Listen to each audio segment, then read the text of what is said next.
Chair recognizes the gentleman from Louisiana, Mr. Landry, for 5 minutes. Without objection. Mr. Speaker, with the free trade agreements being debated this week, some of my Democratic colleagues have been talking about our trade deficit. However, if they really want to reduce the trade deficit, they will help me end the President's de facto moratorium on offshore drilling. You see, if oil was a country, it would be our biggest trading partner. Oil makes up 65% of our trade deficit, and it's simple. Drilling equals jobs.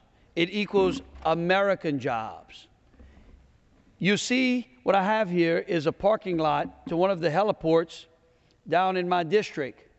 In 2004, the parking lot was full. Last year, the parking lot is empty.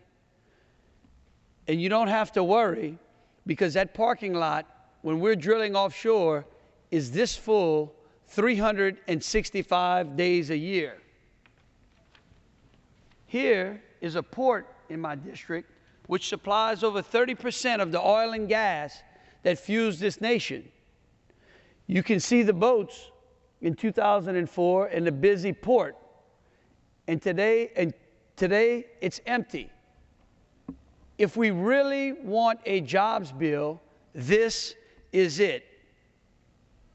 In the past year, deep water permits issuance is 39% below the monthly averages observed over the past 3 years, and shallow water permits that were supposedly never impacted by the moratorium, are off 80% over historical averages.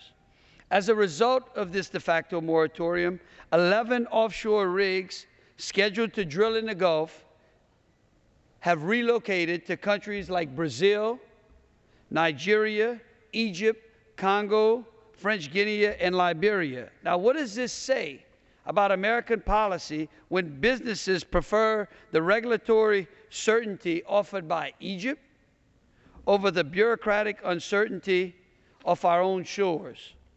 And while 11 rigs might not seem like a lot, each drilling platform supports 200 to 300 workers every month. Additionally, each exploration and production job supports 4 other positions.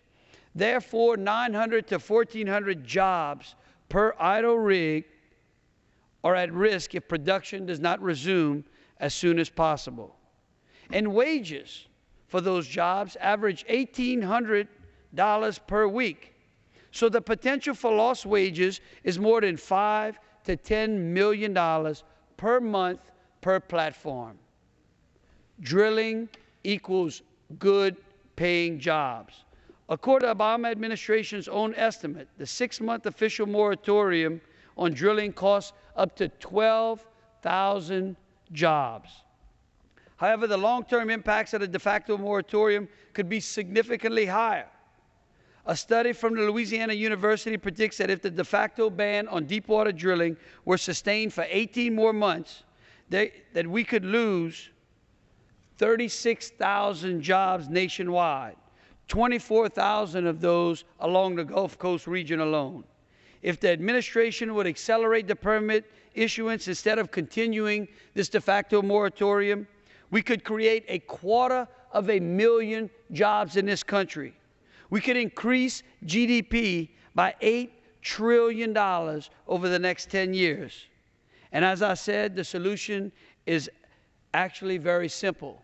At no cost to the taxpayer, at the ability to bring revenue into the federal government. It's simple, Mr. Speaker. Drilling equals jobs. I yield back the balance of my time.